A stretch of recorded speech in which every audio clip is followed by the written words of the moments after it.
آخری بس سوال شیخ، دیکھیں بہت سی چیزوں میں لوگ پڑ جاتے ہیں، حیران ہوتا ہوں میں، امامیہ جنتری ایک کیلنڈر پورا ملتا ہے سال کا کہ یہ دن آپ کے لیے منحوس ہے، یہ اچھا ہے، کئی قسم کی جنتریاں ہیں، بہت سی جنتریاں. ہاں جی، تو دیکھیں it all comes down to توکل. آپ نے شروع میں بھی کہا تھا توکل کو مضبوط کرنے کے کچھ طریقے بیان کر دیں ہمارے آڈینس کے.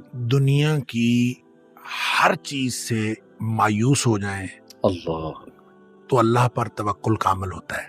واہ، جب تک آپ کا دنیا کی کسی چیز پر بھروسہ رہتا ہے نا تو اللہ پر توکل کامل نہیں ہو سکتا. جزوی بھروسہ ہوگا. صحیح. آپ کہتے ہیں کہ یار بس ایک تیرا سہارا ہے اور ایک اللہ کا سہارا ہے، اللہ، تو چلیں آپ پہلے یہ والا سہارا استعمال کر لیں. صحیح. پھر اللہ تعالیٰ کہتا ہے پھر آ جانا میرے پاس. تو آپ کیوں نہیں کہتے بس صرف اللہ کا سہارا ہے؟ کیا بات. اور اللہ یہ اسباب ہیں جی جی. اور ایک ہی طریقہ ہے، سارے اسباب استعمال کریں، بھروسہ مسبب الاسباب پر رکھیں. واہ، یہ توکل کا طریقہ ہے. جب آپ اسباب استعمال کرتے ہوئے بھروسہ بھی اسباب پر کرتے ہیں نا تو پھر اللہ کی مدد نہیں آتی. ان ینصرکم اللہ فلا غالب لکم، اگر اللہ کی مدد آ رہی ہو تو تمہارے اوپر کوئی غالب نہیں آ سکتا.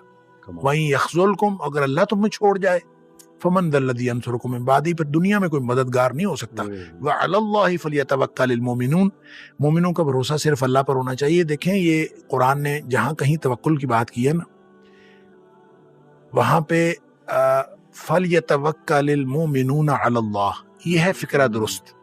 صحیح. فَلْيَتَوَكَّلِ الْمُؤْمِنُونَ عَلَى اللَّهِ، یہ ہونا چاہیے. صحیح. کہ بس چاہیے کہ مومن بھروسہ کریں اللہ پر. صحیح.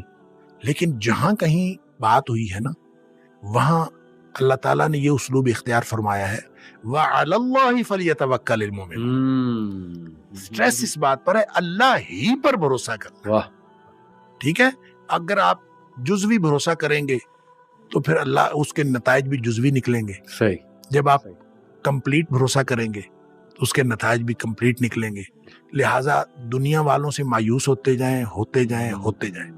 تو جب آپ دنیا والوں سے اور میٹیریل سورسز سے کمپلیٹلی مایوس ہو جائیں گے اس وقت آپ کا مکمل بھروسہ ہوگا اللہ پر. کیا بات. کبھی نہ سوچیں کہ یہ میرے ارد گرد والے یہ مجھے کوئی نقصان یہ فائدہ. دیکھیں اللہ تعالیٰ اللہ کے رسول صلی اللہ علیہ وسلم نے حضرت ابن عباس رضی اللہ تعالیٰ عنہ کو عقیدہ سکھایا تھا. ابھی بچے تھے، عقیدہ سکھایا، 10 باتیں بتائیں. اس میں 2 باتیں یہ بتائیں کہ یہ یقین کر لو کہ اگر ساری دنیا اکٹھی ہو جائے تمہیں نقصان پہنچانے کے لیے تو کوئی نقصان نہیں پہنچا سکتے جب تک اللہ نہ چاہے. بے شک. اور اگر ساری دنیا تیرا فائدہ کرنے کے لیے اکٹھی ہو جائے تو تجھے فائدہ نہیں دے سکتی جب تک اللہ نہ چاہے. بے شک. بس یہ عقیدہ ہے. کیا بات. تو پھر توکل کیوں نہیں ہوتا اللہ پر؟ پھر توکل ہوتا ہے. لہٰذا جو عملی طریقہ ہے کہ سارے اللہ کے دیے ہوئے اسباب استعمال کرنے ہیں، جائز اسباب، جی تمام جائز اسباب استعمال کرنے ہیں اور بھروسہ مسبب الاسباب پر رکھنا. اسباب پر بھروسہ نہیں رکھنا، مسبب الاسباب پر بھروسہ رکھنا ہے. جس نے اسباب بنائے ہیں جب اس پر بھروسہ ہوگا